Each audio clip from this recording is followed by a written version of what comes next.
Welcome, everybody, to a journal club after the fantastic, large, super geomagnetic storm that we had May 10th of this year.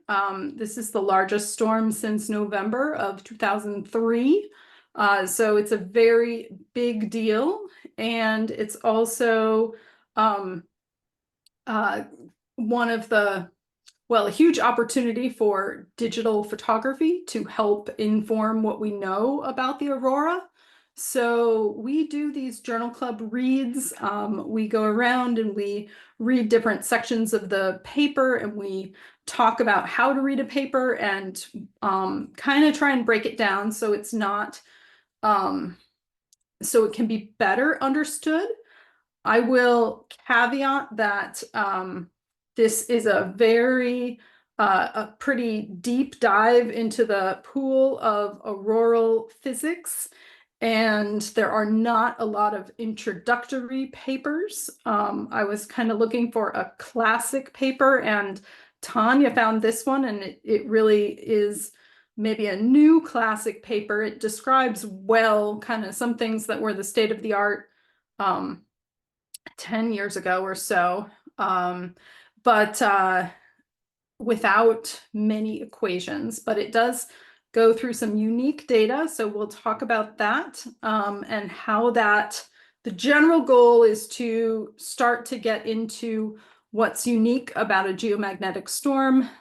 Specifically, there are many different kind of separate regions within the magnetosphere of different particles that interact, and the ways that they interact have a lot to do with the really unique low latitude auroras that we see.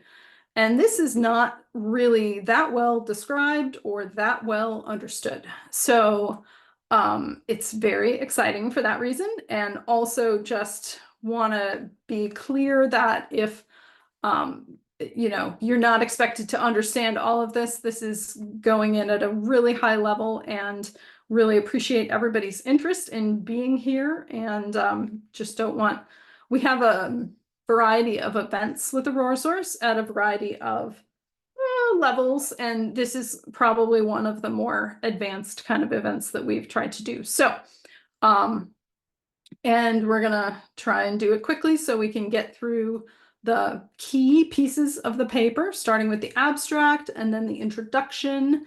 And then we're going to actually skip through the initial data sections and go into the discussion and the conclusion. And then we're going to try and come back to the data specifically, but you will get the gist of what was observed and how things interacted and kind of what's going on in the paper.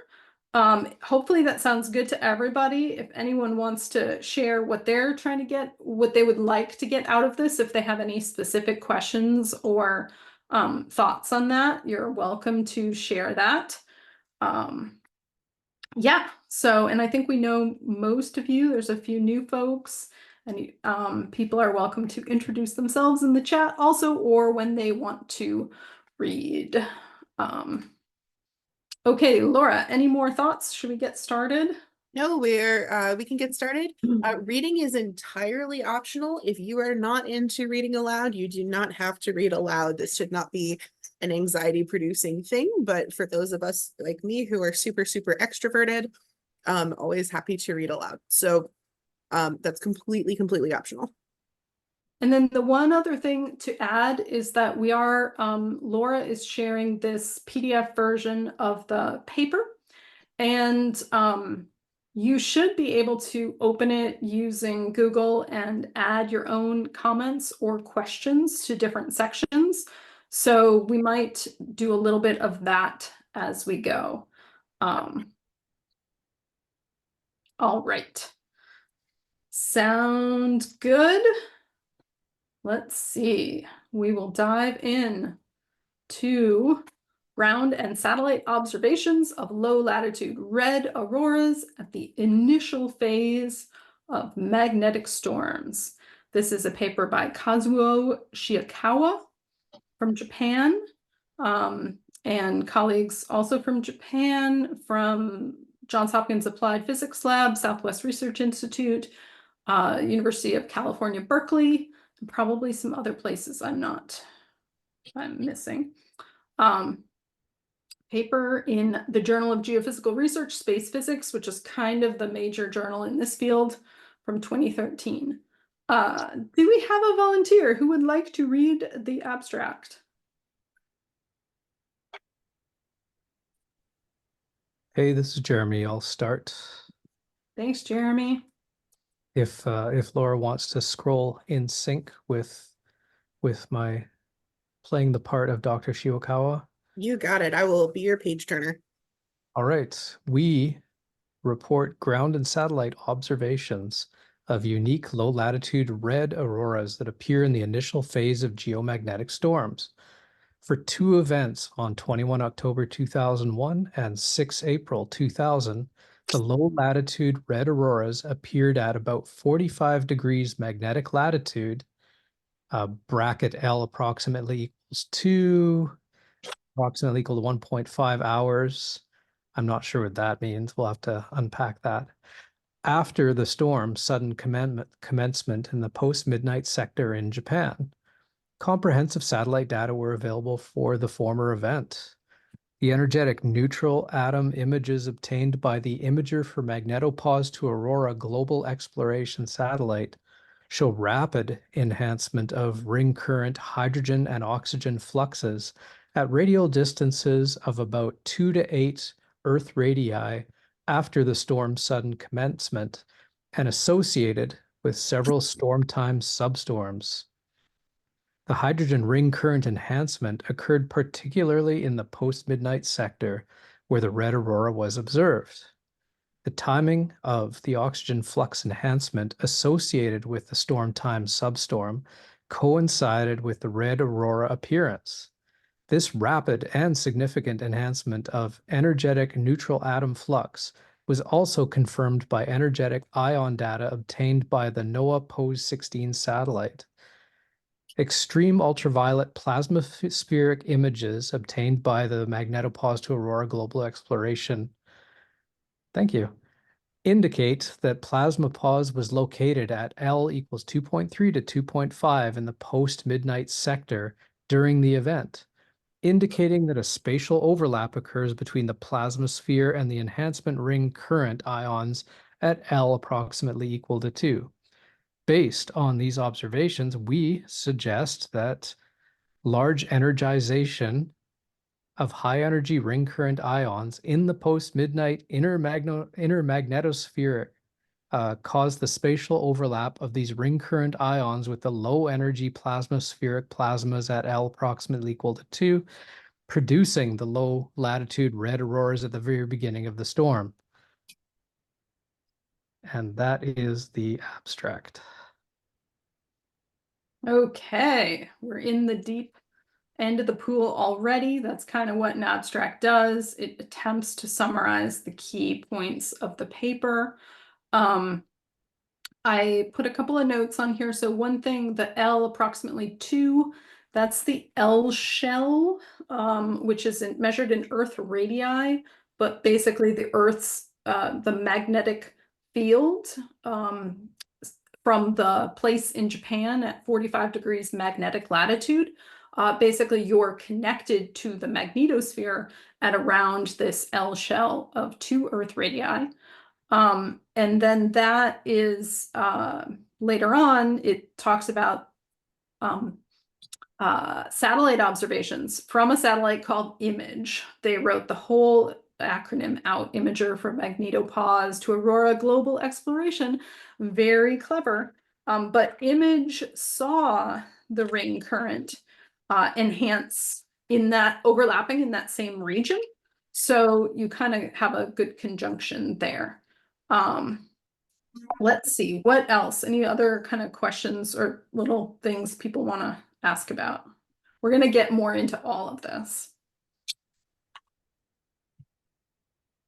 So when they say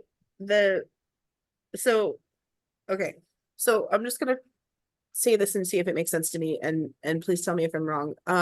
So what they're saying is that the ring current which is kind of in the nested layer that's called L shell 2 outside of Earth's atmosphere, where the ring current is, which is lots of ions and electrons, got an influx of like a whole like bunch of hydrogen in the same place that they saw red aurora, a little bit after midnight in Japan. Is that right? That's a fair, yeah, that's a fair hypothesis for what they're trying to say, I think. Yeah. Okay. So it's the inner magnetosphere. That's something characteristic to these really strong storms. And then another specific characteristic of the really strong storms is that they have more fluxes of oxygen, which changes the physics, and in ways that are really complicated, but also relate to why the aurora looks very different. So we'll get more into that. And I'm just going to ask one more time because I think the word flux has more separate definitions in different fields than any other word in the English language. When we say fluxes in this context, an oxygen flux, it's the amount of oxygen in a certain space. Is that correct? Yeah, Okay. exactly. Cool. Per unit area, per unit time.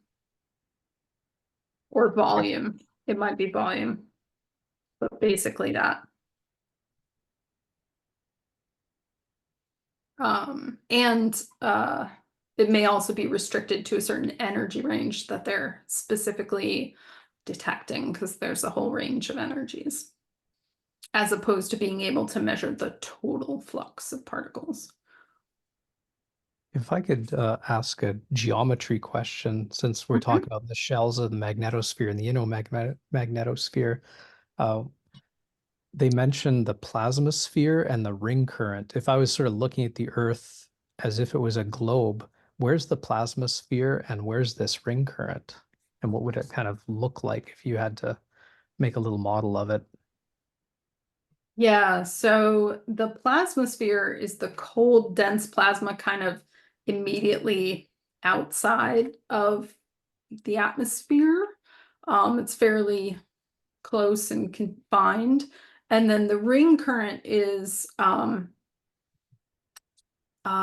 particles that are in the equatorial plane, causing a current that can be detected around the Earth, and that's a little bit further out in L shell. Trying to find a good picture. There might be some. I've pulled one up, Liz. If only somebody had made a 3D printed model of it. That's amazing. Thank you. You're welcome. I'm so glad that blog post came in handy. Yeah. Yeah, and it's, it's one of the things I think we should have better models of all this stuff that, you could take apart and touch better. Okay. All right. Let's keep going. Anybody else? Any volunteers for the first big paragraph here? I'll do it. Let's go. All right.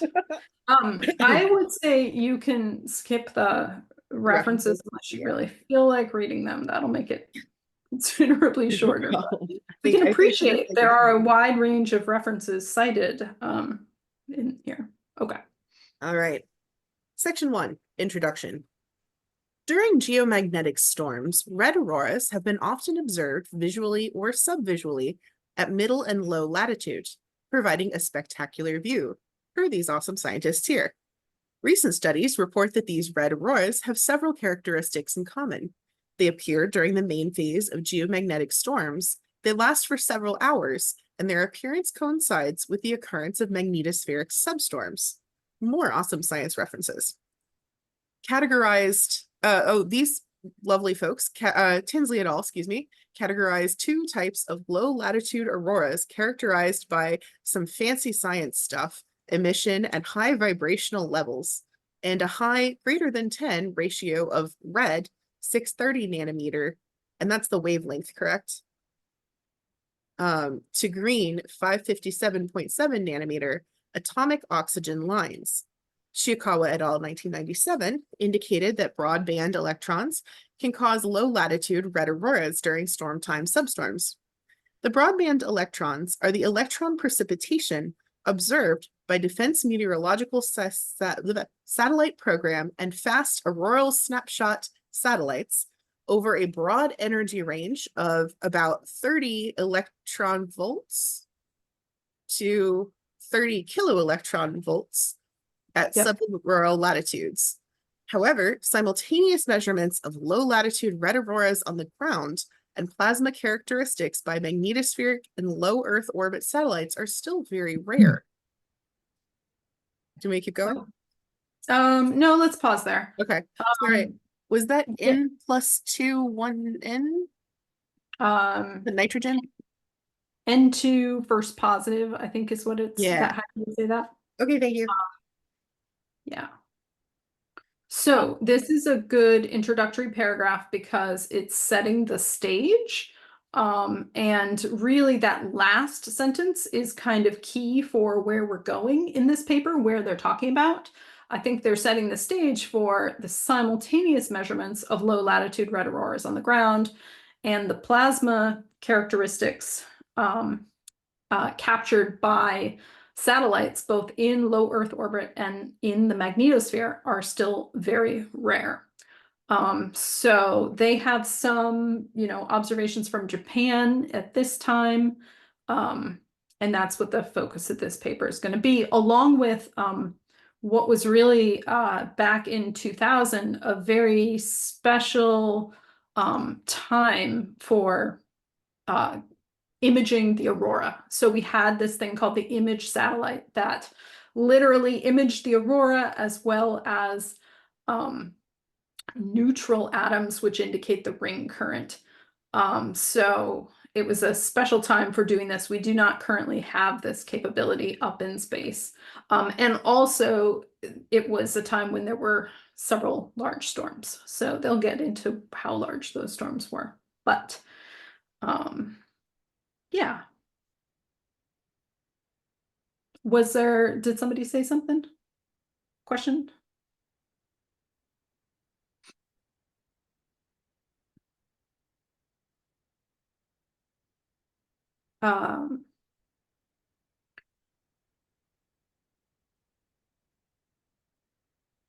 Yeah.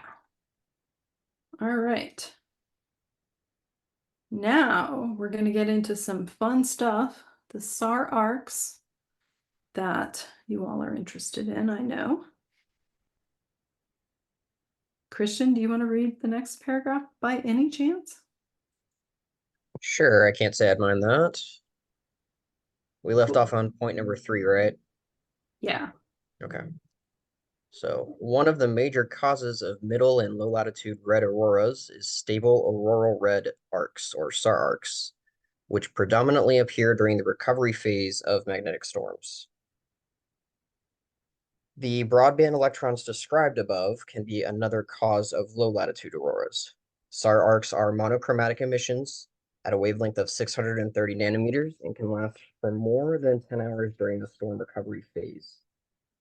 SAR arcs probably correspond to low energy, less than 10 eV electron precipitation through heat conduction, produced by interactions between high energy ring current particles and the plasmasphere that is refilled during the recovery phase of storms. Two different references here have shown the energy transfer from ring current energetic ions to plasmaspheric cold electrons through Coulomb collision is the major energy source of electron temperature enhancement and associated SAR arc formation at subauroral latitudes.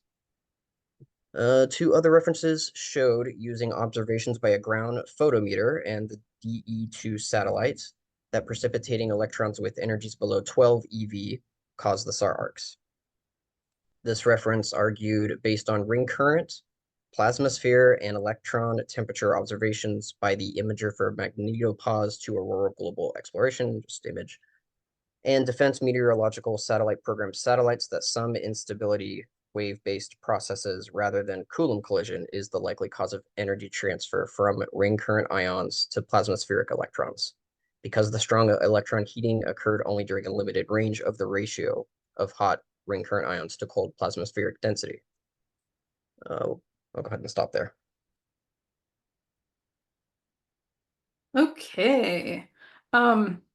I guess I'll say a couple things about their discussion of the SAR arcs. And any paper you kind of want to take with a grain of salt, right? So there, there's a couple things about this paper or this discussion of SAR arcs that might be, you know, there might be newer research on. And I'm not, well, the references there for the SAR arcs and the recovery phase of the storm specifically are a couple of pretty dated references.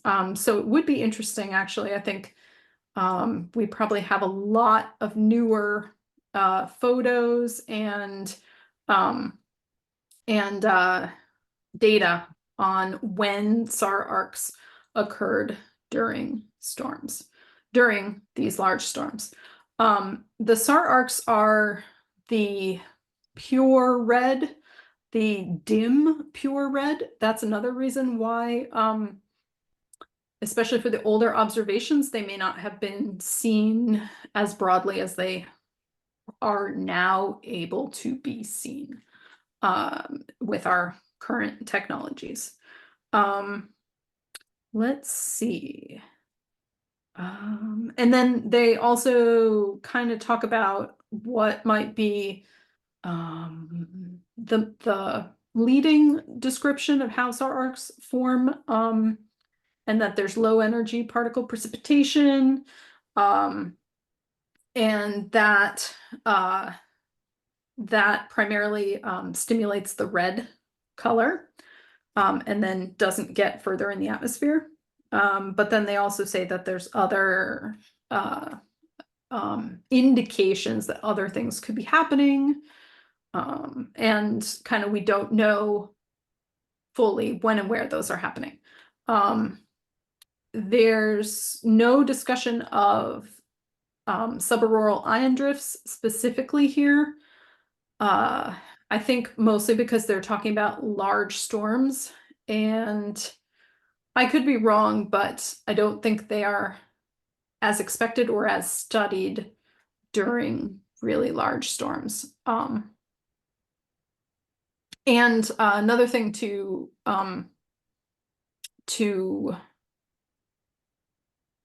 well, specifically to the point of the paper, they're associating it with visible aurora, and the said ion drifts were not associated with visible signatures until Steve. So this is another reason they're probably not, it's not being kind of associated. Although there probably are some papers on that, but in terms of kind of something we're gonna like not go down that rabbit hole until the paper might or might not take us down that one. That's what I would say about that, I think. Speaking of rabbit holes, I just want to time check. We are about halfway through. Oh, but we're having such a good time. We're, if people want to continue on or reschedule, I mean, for further time, we may need to do that. Okay, so I would suggest somebody else reads the next 2 paragraphs and finishes up the introduction. But I actually do want to ask if there are any other questions on that piece. I don't have a question, but I wanted to shout out this beautiful SAR arc photograph by Bob King, who's on the call with us tonight. Mm-hmm. Thank you very much. Yes, and I think there's a lot of like a ton of observations during this storm. You know, this paper, the recent storm, this paper highlights some observations in one place. And now we have kind of the ability to really characterize not just SAR arcs, multiple things, but SAR arcs are probably a good place to start as far as a detailed description of when and where they occurred during this large storm. Okay, who would, Bob, perhaps you would read the rest of the introduction. I could go as long as we're talking Okay. about SAR arcs, because I'm pretty excited about those too. Recently, Shiokawa et al. Reported 20 low-latitude red auroras observed in Japan at magnetic latitudes of approximately 35 degrees during the last high solar activity period of 1999 to 2004.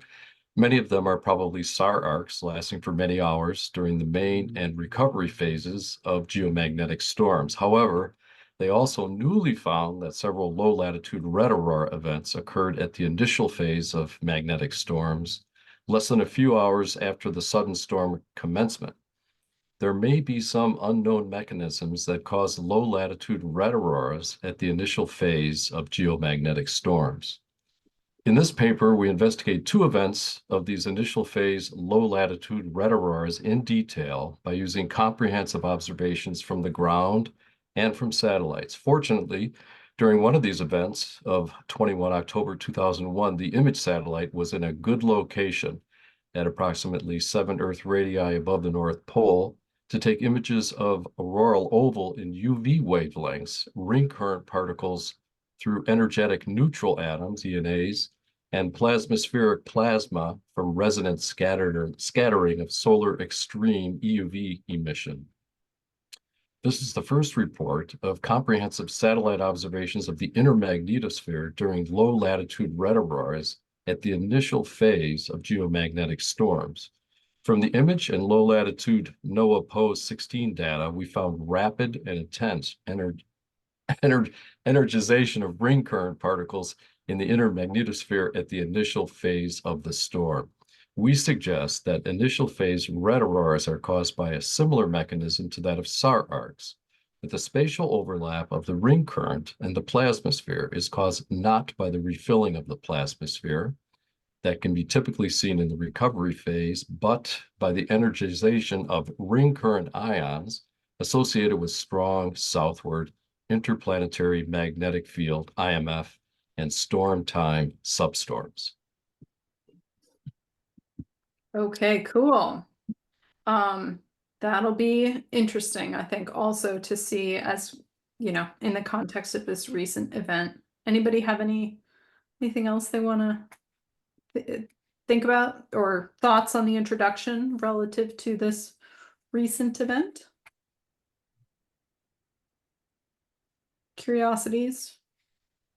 If I could ask, they said we suggest that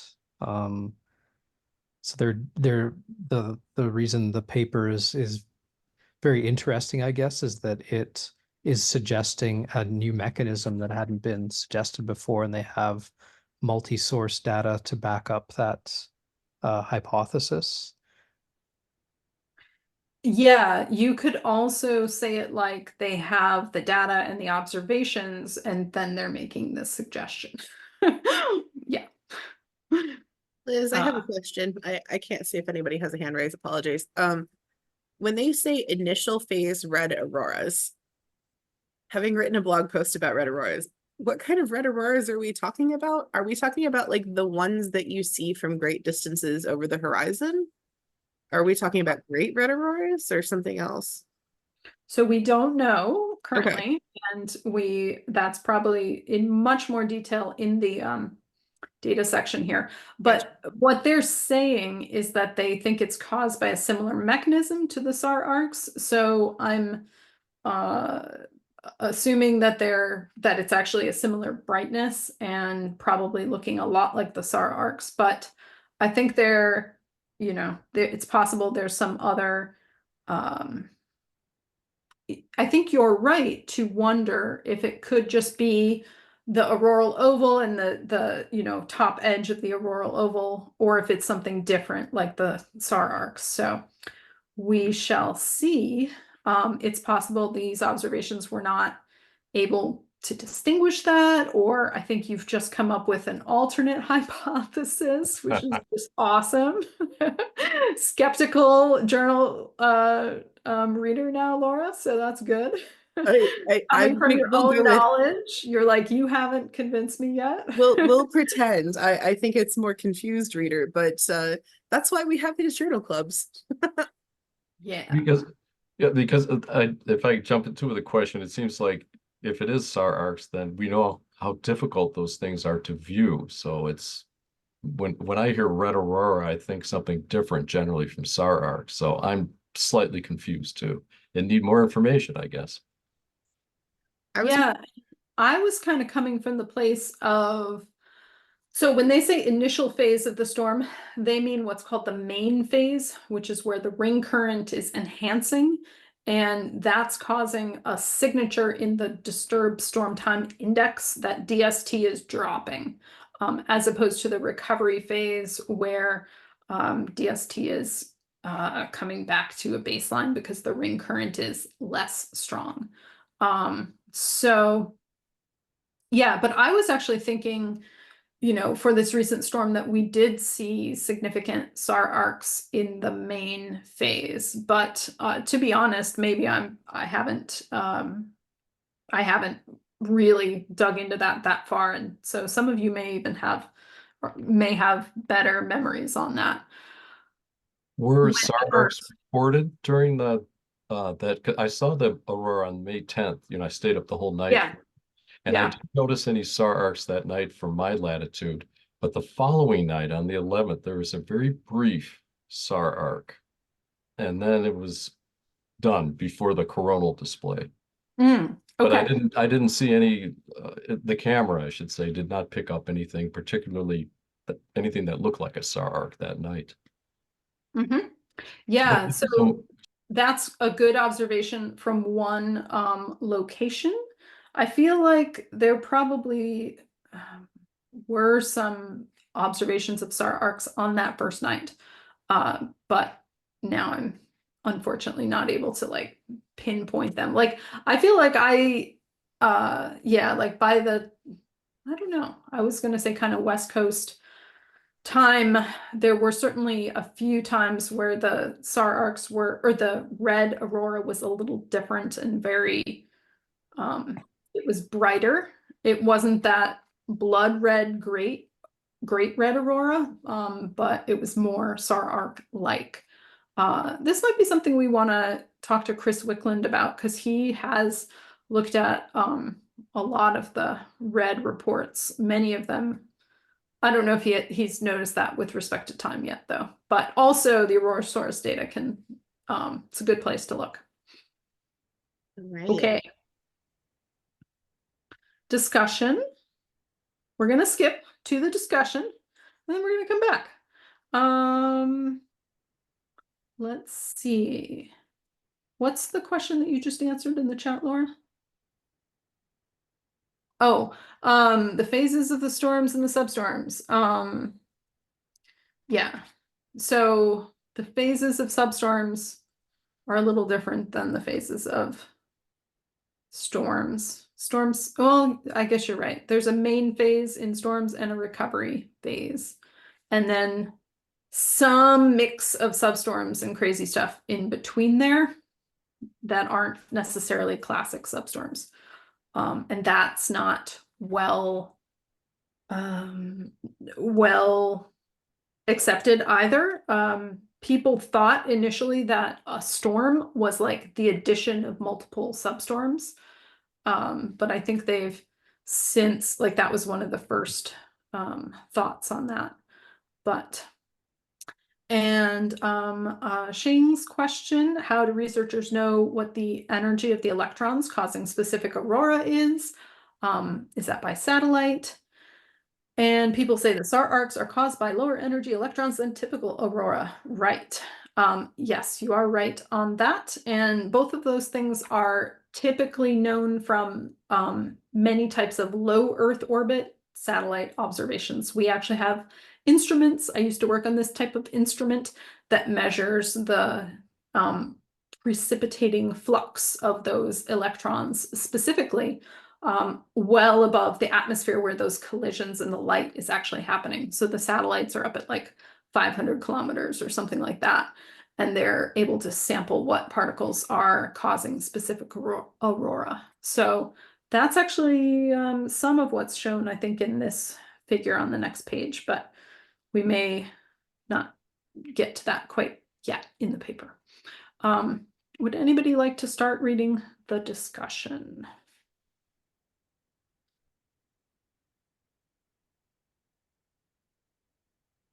I could go. I haven't read yet. I've talked a lot, but I'll start. We have shown 2 low latitude red auroras observed at Rikubetsu, Japan, 34.7 degrees magnetic latitude at the initial phase of large geomagnetic storms on 21 October 2001 and 6 April 2000. The auroras were observed 1.5 hours after the sudden storm commencements at 3 to 4 local time, so in the morning in Japan. From the optical measurement configuration, we considered that the red auroras appeared at latitudes at least less than 45 degrees magnetic latitude, which corresponds to an L shell of 2. Strong southward IMF and several intense substorms were observed after the SSC, which stands for sudden storm commencement, for both cases. For the event of 21 October, the image FUV, far UV auroral images indicate expansion of the auroral oval down to 55 degrees magnetic latitude in the post-midnight sector, the morning. The image energetic neutral atom images show a rapid enhancement of ring current hydrogen flux at 1700 to 1800 UT at the L shell range of 2 to 8, particularly in the post-midnight sector where the red aurora was observed. The oxygen energetic neutral atom flux enhanced, clearly associated with the sequential storm time substorms and coincident with the appearance of the red aurora. The NOAA POS-16 ion flux data also confirmed this rapid and significant enhancement of energetic neutral atom fluxes at an altitude of 840 kilometers. The image, another instrument, EUV plasmaspheric images indicate that the plasmasphere was eroded, compressed, or removed to an L shell of 2.3 to 2.5 in the post-midnight sector. Tempted to keep going, although that's a lot. For the sake of time, I think it might make sense. Okay, We have Laura. 20 minutes left. Okay. The lowest latitude of aurora observed by the image FUV imager at 1851 UT on 3 magnetic local time was 55 degrees magnetic latitude. On the other hand, the latitude of the red aurora observed in Japan after 1810 UT would be less than 45 degrees magnetic latitude, as discussed in section 2. So those did not exactly agree. Thus, the aurora observed from the ground station was not seen in the FUV auroral images from space. The aurora observed from the ground was characterized by the red 630 nanometer emission of about 1 kilorayleigh, which is caused by the precipitation of low energy electrons. The 5577 nanometer emission was not observed in that aurora. The low energy electrons below 10 eV would more efficiently cause 630 nanometer emissions rather than the FUV and 557 nanometer green emissions. So it's kind of explained. As shown in figure 13, there was no significant enhancement of precipitating electron fluxes at latitudes below 55 degrees magnetic latitude in the energies from 50 eV to 20 keV and above 20 keV in the NOAA POS data. These observations indicate that the observed aurora was caused by electrons at energies below 50 eV. It can also be concluded that the present auroras were not caused by the broadband electrons, which are electron precipitation over broad energy range from tens of electron volts to tens of kilo electron volts. Okay, so going back a little bit, They're saying that the images from space, which you actually then observe the aurora in UV wavelengths, did not indicate the aurora would have expanded as far as it did on the ground with this red aurora that was observed. I'm kind of picking out the pieces that are maybe most significant, to me at least. They are saying that there was a lot more oxygen that was observed. And that is significant and special to the main phase. And it happened with multiple sequential substorms, and also at the time of the red aurora. So that's a clue.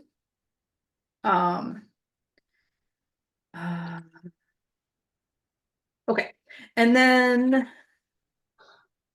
another thing, they then talk about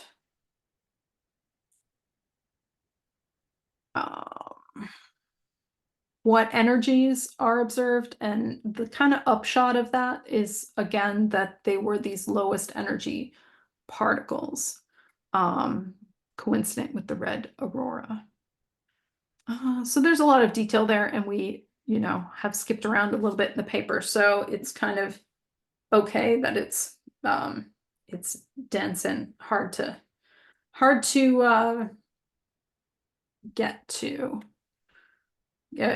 kind of wrap your head around, I think, at this point, but we can keep going. I'm happy to take a question though also.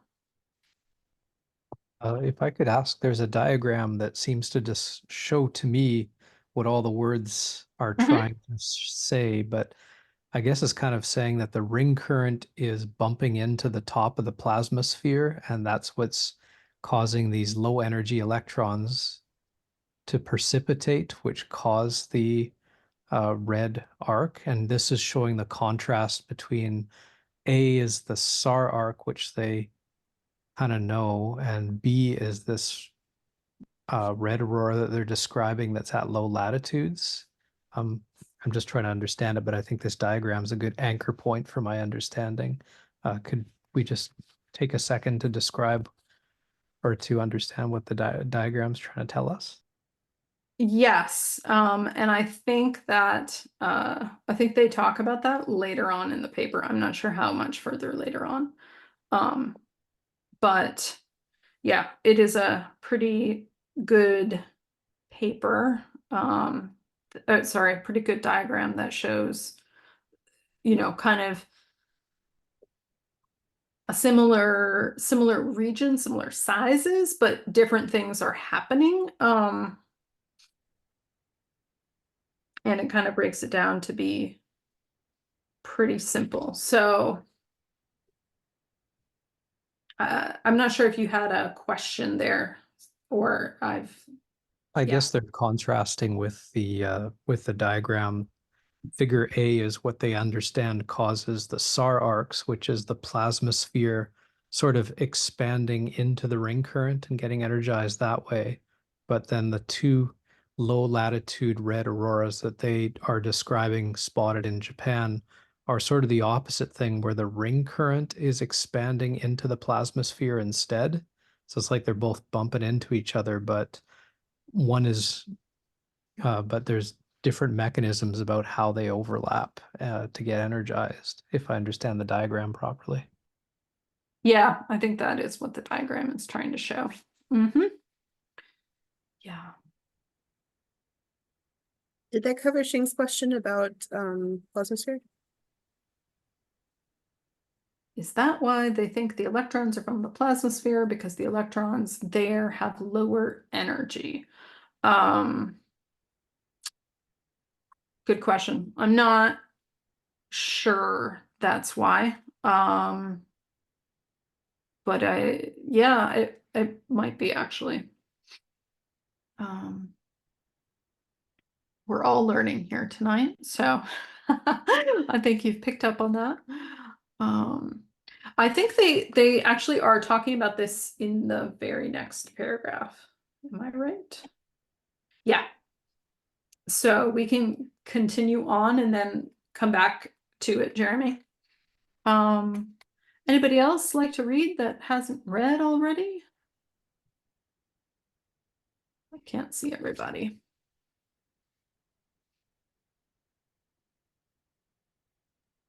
We'll always go again if nobody else wants to. Are we at 34? Yeah. All right. Such low energy electron precipitation reminds us of the generation of low latitude red aurora as the SAR arcs. As cited in section 1, SAR arcs are produced by heating the plasmaspheric low energy electrons by high energy ring current ions through Coulomb collisions or wave particle interactions. Thus, spatial overlap between the ring current region and the plasmasphere is essential for the generation of red auroras at subauroral latitudes. As shown in the schematic picture in figure 14a, in the case of SAR arcs, such an overlap occurs during the recovery phase of storms, when the plasmasphere is refilled by the ionospheric plasma and expands outward to overlap with the existing ring current ion region. On the other hand, for the present case of low latitude red auroras at the initial phase of the storms, we suggest that such an overlap occurs due to the inward development of the ring current ion region in the inner magnetosphere, as schematically shown in figure 14b, which we've just been discussing. Both the enhanced convection associated with the strong southward IMF and the sequential storm time substorms would contribute to the energization of the ring current particles and their inward development. The overplot of the image HINA-INA data and the image EUV plasmaspheric data in figures 8 and 11 indicates that the spatial overlap between the plasmasphere and enhanced ring current ions occurs at radial distances between about 2 and 2.3 to 2.5 RE at the time of low latitude red aurora in the post-midnight sector. Okay. We could glance at figures 8 and 11, but we know that they're there and those would be the ones to look at. I have a feeling they're gonna not be entirely self-explanatory. There's 8. Oh, I see that the lines are crossing and they appear to have little hot air balloons in them. they're cute. They are cute. Um, And then 11 is a little bit more understandable. What is an overplot? I think it just means they have a couple things plotted. Okay. Used to be a command to add Fair enough. another thing on the plot. All right, so we have about 10 minutes left. So let's go on, and we don't have that much left to do. I think we are down at Yeah, we're doing pretty 35. good. Yeah, let's go. And I think pretty much what they said it answers the question about the electrons from the plasmasphere for the SAR arc and why they're lower energy. So that's good. What section are we on? And Jeremy, maybe we can come back to you. Sure, we're on paragraph 38. In the conclusion. I think we're at paragraph 35. Whoa, Which okay. is to the left. The Is storm that- of 21 October 2001 was simulated by the ring current atmosphere interactions model by Jordana and Miyoshi in 2005, etc., indicated that the 30 keV ion fluxes penetrated at dusk to shell approximately equal to at 1800 universal time using the electric field model by Weimer, which uses the observed IMF and solar wind parameters as well as the AL index as a substorm effect. The observed strong southward IMF after the sudden storm commencement would produce enhanced magnetospheric convection, which can cause inward development of the ring current region and hence the overlap between the ring current and the plasmasphere at shell 2. In addition, the oxygen energetic neutral atom flux clearly enhanced associated with the substorms in figure 9. Such enhancements in oxygen ion fluxes to substorms have been reported in previous papers. Kozaira et al. Have shown that the ring current oxygen plays a significant role for generation of SAR arcs through column collision. The hydrogen fluxes also show small enhancement after the substorm onsets. The red aurora appeared in the northern sky of Rikubetsu from 1810 UT to 1840 UT, coincident with the second and third substorm onsets at 1812 UT and 1831 UT and associated oxygen ENA flux enhancements in Figure 9. These facts indicate that the substorms at the initial phase of the storm also contribute to the generation of red aurora. Should we continue to paragraph 36? Go for it. The image FUV, auroral images, and HENA-ENA images show enhancements of auroral and ENA intensities in the post-midnight sector. Low-latitude red auroras were also observed in this sector for both cases. Considering the duskward ion motion in the inner magnetosphere, the ENA enhancement is expected to be in the pre-midnight sector. Post-midnight ENA enhancement, similar to that observed in the present case, was reported by Ebahara and FOK in 2004 based on image HENA measurements with a self-consistent kinetic simulation of ring current protons using the comprehensive ring current model. They concluded that the coexistence of the low conductance in the subauroral region and the region 2 field-aligned currents can cause distortion of the shielding electric field in the magnetosphere, resulting in this enhancement of energetic neutral atoms in the post-midnight sector. Okay, whew, I have a little secret decoder ring for a few of these pieces. So they're talking about a couple things. So one, they're saying this storm has been simulated by a ring current model by Jordanova and Miyoshi, and there's several ring current models, but basically we have an understanding of the particles that form the ring current that come from the tail, how they move in the magnetosphere. The ions move more towards the dusk side, and the electrons move more towards the morning side. They go different directions. That's what causes the ring current.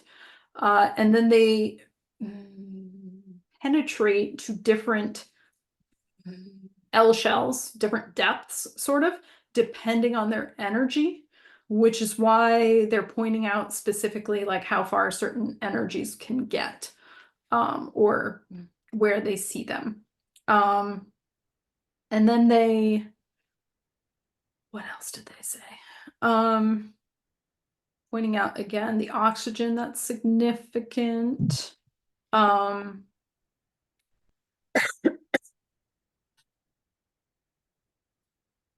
The oxygen is shown in figure 9, and figure 9 just shows some fluxes basically as a function of time during, I think, the beginning of this storm. And the dashed lines are some of the substorms, and they particularly show some really large increases in oxygen after some of the substorms. Oxygen also is significant for the lifetime of the ring current.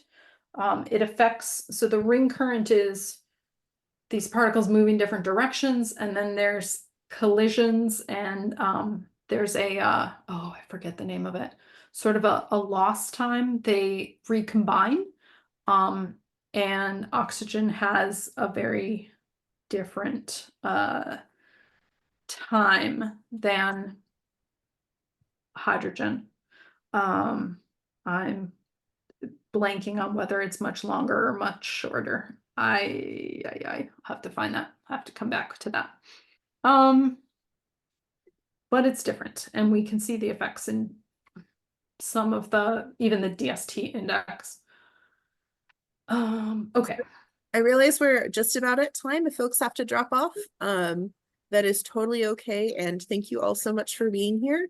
I think we will try and get to the end of this. We're almost there. If anybody wants to stick around, but let's go on and read the end of the discussion and then read through the conclusion. Yeah, hopefully people can stick around for a little bit longer. Let us know if you can't, or we'll keep going with the recording here. So appreciate it. Christian, do you feel like tackling the end of the discussion here? Is that where we're at? Yeah, we're Yes. on the last point and before the conclusion, I believe. Point number 37. That sound right to everybody? Mhm. Okay. So the energy transfer process from the injected ring current ions to the plasmaspheric cold electrons in the overlap region proposed so far are the Coulomb collision from these two references and wave particle interactions, including Landau damping of electromagnetic ion cyclotron waves, EMIC waves. From the present observations, it is difficult to identify which is the main energy transfer process in this initial phase of the storm.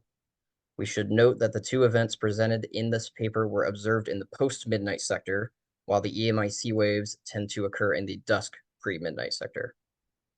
Two other references suggested that the region of EMIC wave generation is spatially localized with longitudinal scale sizes of 250 to 800 kilometers at ionospheric altitudes, based on ground-based imaging observations of EMIC-associated isolated proton auroras at subauroral latitudes. On the other hand, the red auroras in the all-sky images in Figure 2 show rather uniform distribution over the northern sky of Rikubetsu. Thus, the present low-latitude red auroras may not be caused by heating of plasmaspheric electrons by EMIC waves. And looks like a few more. I can keep going if you want, or if anyone wants to take some of the conclusion. Let's pause there. I think so here they start to talk about EMIC waves, which can be observed out in the magnetosphere, can be responsible for some of the flickering in aurora, and pulsations in aurora. So that's and then they talk about how that is a little bit different in these red auroras than let me see. Well, they talk about they don't think that there are EMIC waves being causing these red auroras through the heating of the plasmaspheric particles. So that's interesting. That's also something that, like the Rogda, the other types of red auroras that are seen during the storm, we might really there's a lot of different magnetospheric satellites and data that could be looked at to see how widespread, like depending on where your observation point was, where that corresponds to in the magnetosphere and whether there were expected to be waves there. Okay, so any other comments on that?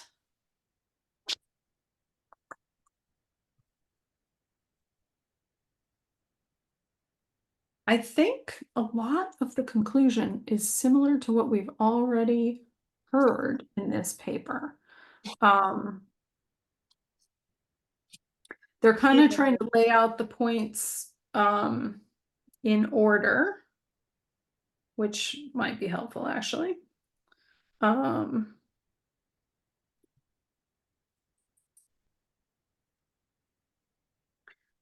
can do it if we want to just read through it real quick. All right. All right. Conclusions. We report 2 low-latitude red auroras observed in Japan at the initial phase of severe geomagnetic storms on 21 October 2001 and 6 April 2000 using ground and satellite measurements. For the 21 October event, unique data from the IMAGE and NOAA-POSE 16 satellites are available. The observed features are summarized as follows. 1. For both events, red auroras were observed at about 1.5 hours after SSC at 3 to 4 local time. The 630 nanometer air glow intensity reached 1 kilorayleigh in the northern sky of Rikubetsu, 34.7 degrees M latitude, Japan, magnetic latitude, Japan, indicating that the aurora reached at latitudes less than 45 degrees magnetic latitude, L shell 2.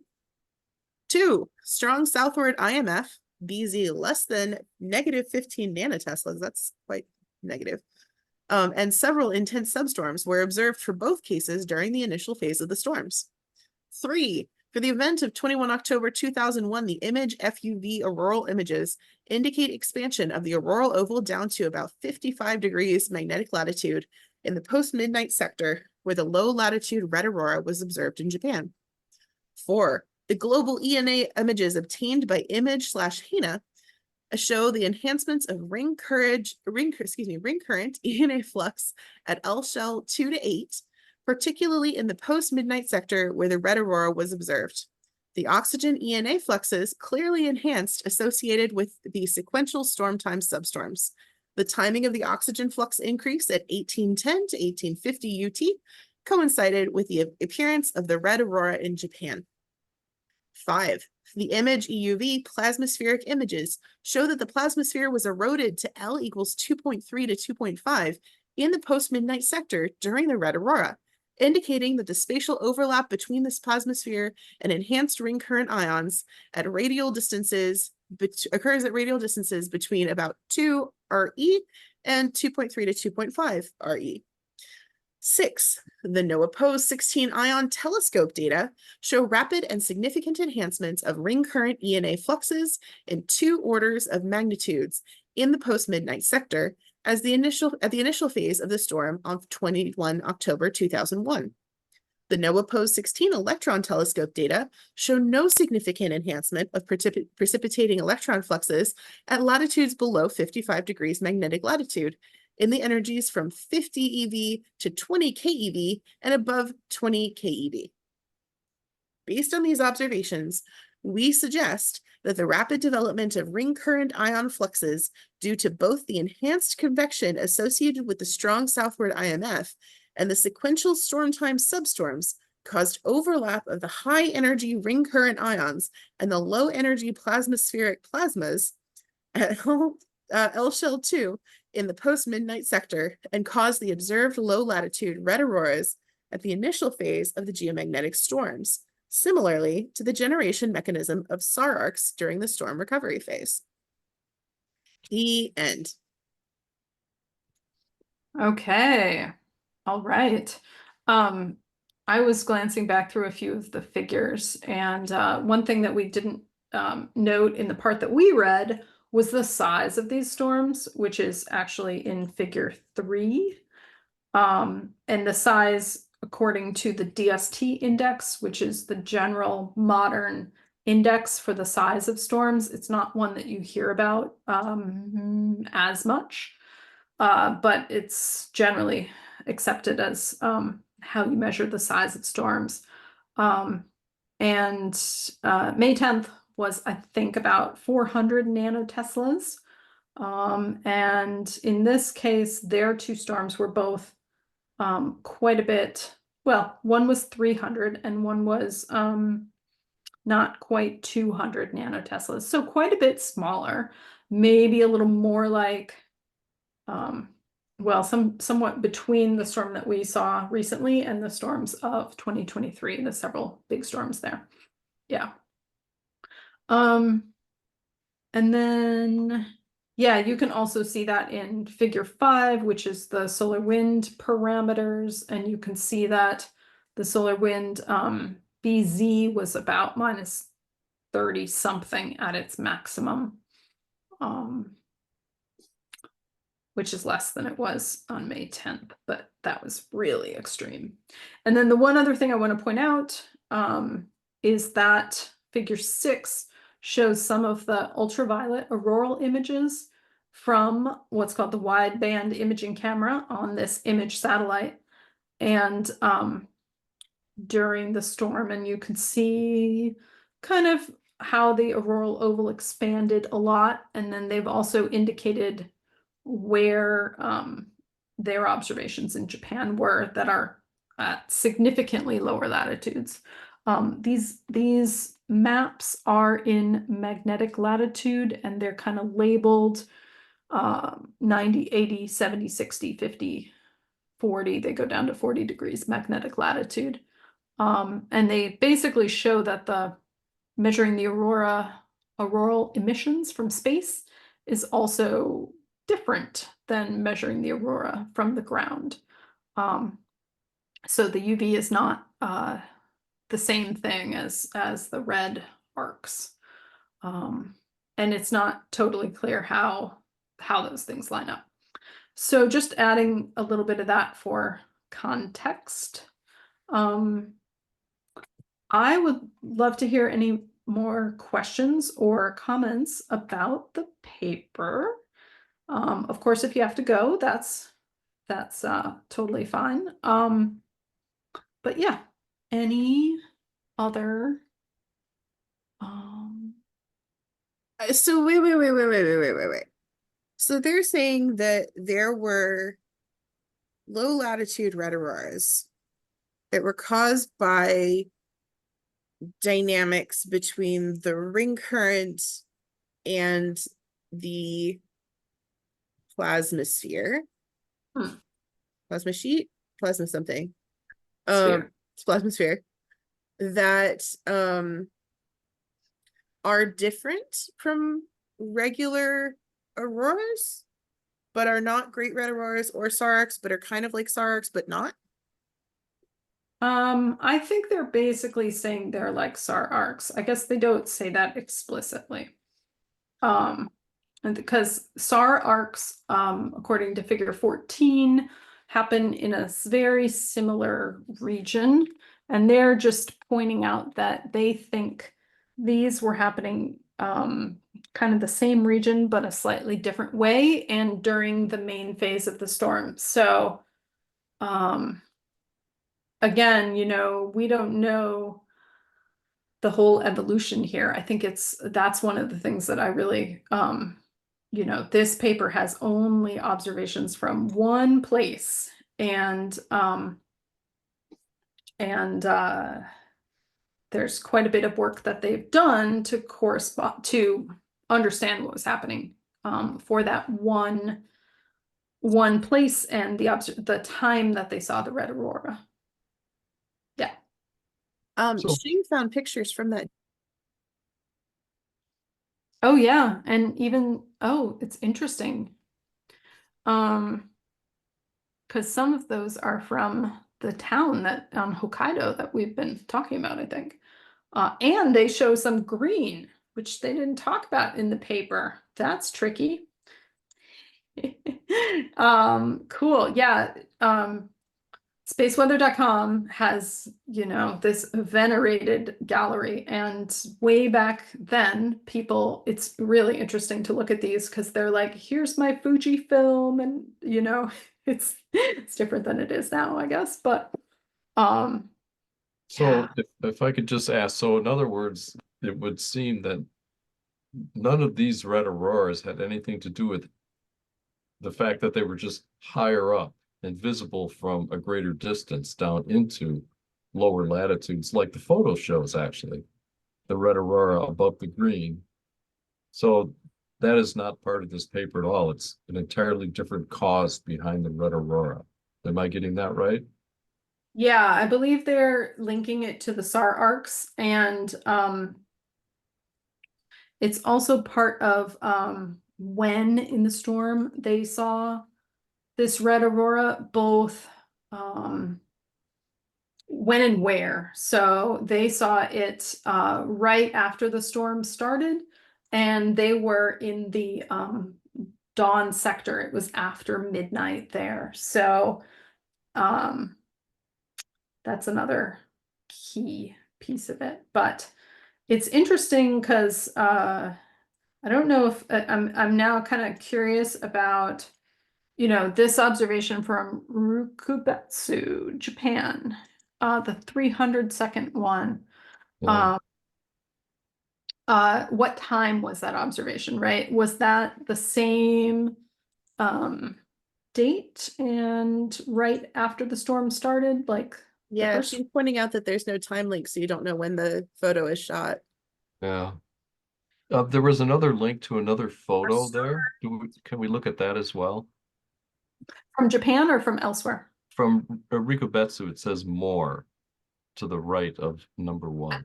Didn't come up for me. Oh, The darn. didn't come up for me. Yeah, so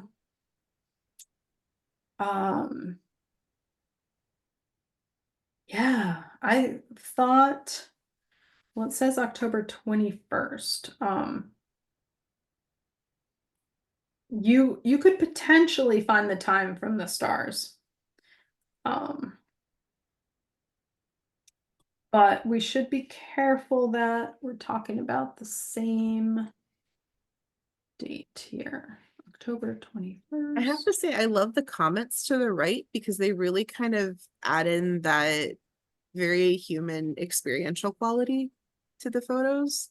And I love seeing that all together. I'm from North Carolina, so the one from North Carolina is like resonating. Well, it's also really extraordinary to see, you know, that 300-second exposure.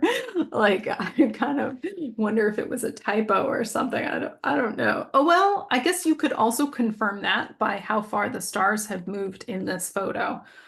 They certainly are moving. So, Yeah, that looks like a 300-second exposure because that's the northern sky, and those star trails are pretty long for circumpolar. yeah, so this is cool. We may have found another kind of detective story here. Yeah, thank you for finding these, Shing. This is amazing.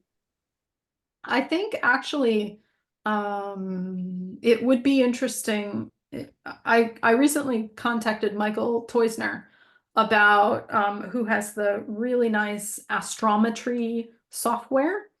And I contacted him because we received some very cool images from Oman for this last storm, which is also incredible, subvisual aurora, and was trying to figure out what time it was seen. And so Michael did some of the star tracking and figured that out.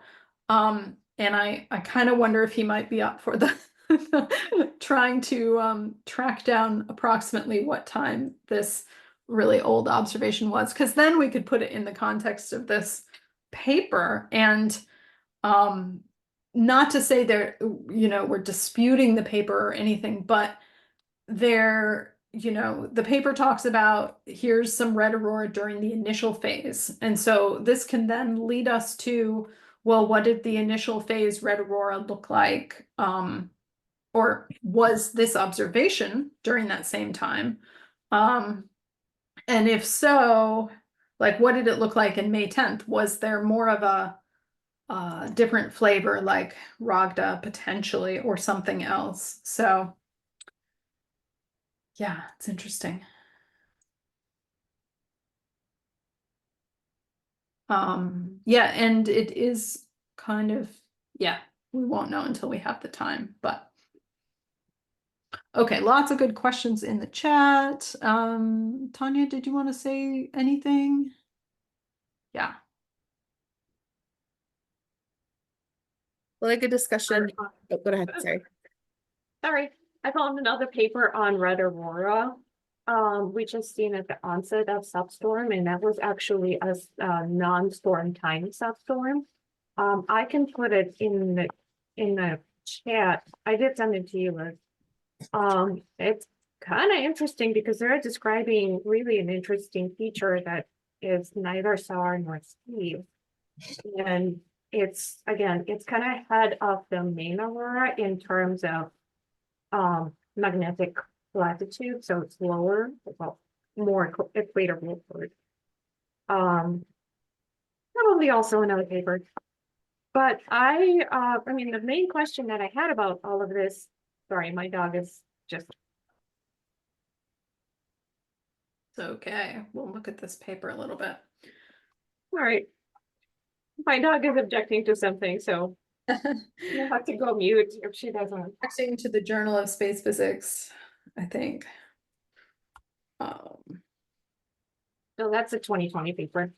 I found it after after reading this Red Aurora. Yeah, I mean, there's also, well, this is really interesting because it's just 7 minutes. And how long were the observation, or like how long was the exposure? Like really a short observation. There's kind of like a whole spectrum of putting things together with the red aurora here. This is definitely of a lot of interest. And we have an opportunity to do a lot with the recent observations for kind of sorting out what appears to be happening. It's challenging though also because different phones and different cameras are differently sensitive to red and perhaps even overly sensitive to red compared to the way they used to be. Yeah, so I'd have to look at this paper, but I think it's kind of an example primarily of something that's like an edge case that was seen for a very short time. And so it could be indicating the, like minimum conditions for getting this or something like that. But I'm not sure that it is directly applicable to this storm time red aurora in particular. The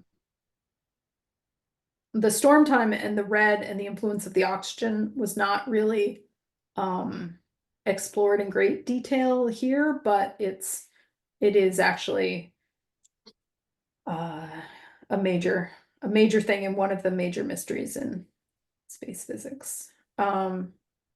So Tanya, you also said, I wonder how the subauroral features would line up with the main aurora from the distance if red aurora is seen at lower magnetic latitude.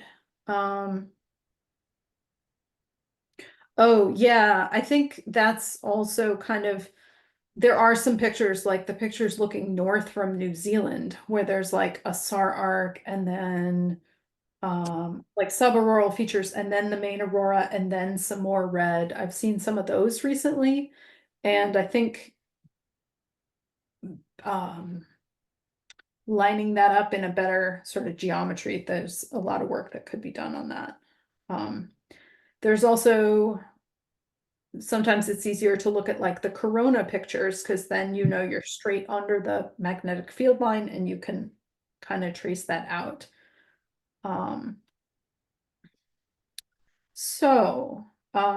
Shing also said the red aurora display from regular electron precipitation could be way more north, but still visible even in Japan.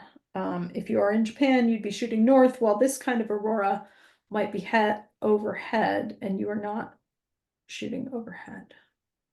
Don't think I totally understand that, but yeah, I do think, just like I was kind of saying about New Zealand, the red above the main auroral oval would definitely be further north than this kind of like SAR arc. And so might be all of this kind of leads towards, our next reportathon and topics there and how we can get a bunch of good examples of these kinds of things. So if people have suggestions for organizing these, we're certainly looking through what we have and starting to characterize it, but there's many different ways to do that too. Yeah. And Tanya had one last question. Is there a way to link images submitted to Aurorasaurus with substorms?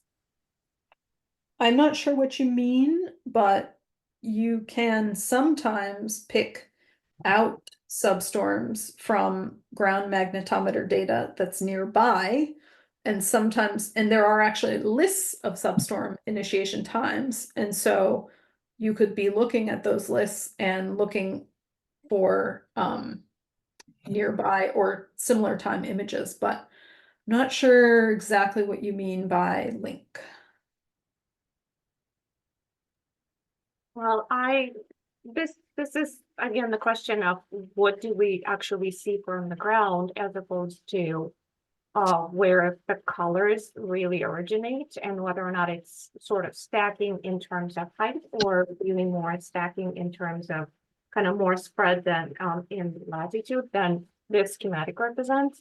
So based on where the person is located at what magnetic latitude, if there is, you really need satellite images for that, I would have to say.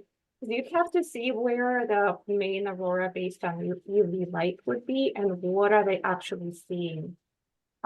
Whether or not they're seeing sort of subauroral red and it's just not appreciated with even smaller substorms, like based on this paper. Or is it really just one big feature that's like a wall of color? That was my question. And I don't know if anybody's looking at it. I don't know, but it sounds like a good project. I think I love it. I love the question because it sounds like something that since they didn't really go into what the structure was, it's almost like since we have red aurora occurring two different ways that you could maybe sort this out photographically somehow, you know, to identify if you photograph so many red auroras, maybe you can actually distinguish between those that form above north, you know, the typical way, high altitude versus this bumping in between the ring current and the plasmasphere. I mean, structurally, I wonder what the difference might be, and I wonder how we could do that or show it photographically.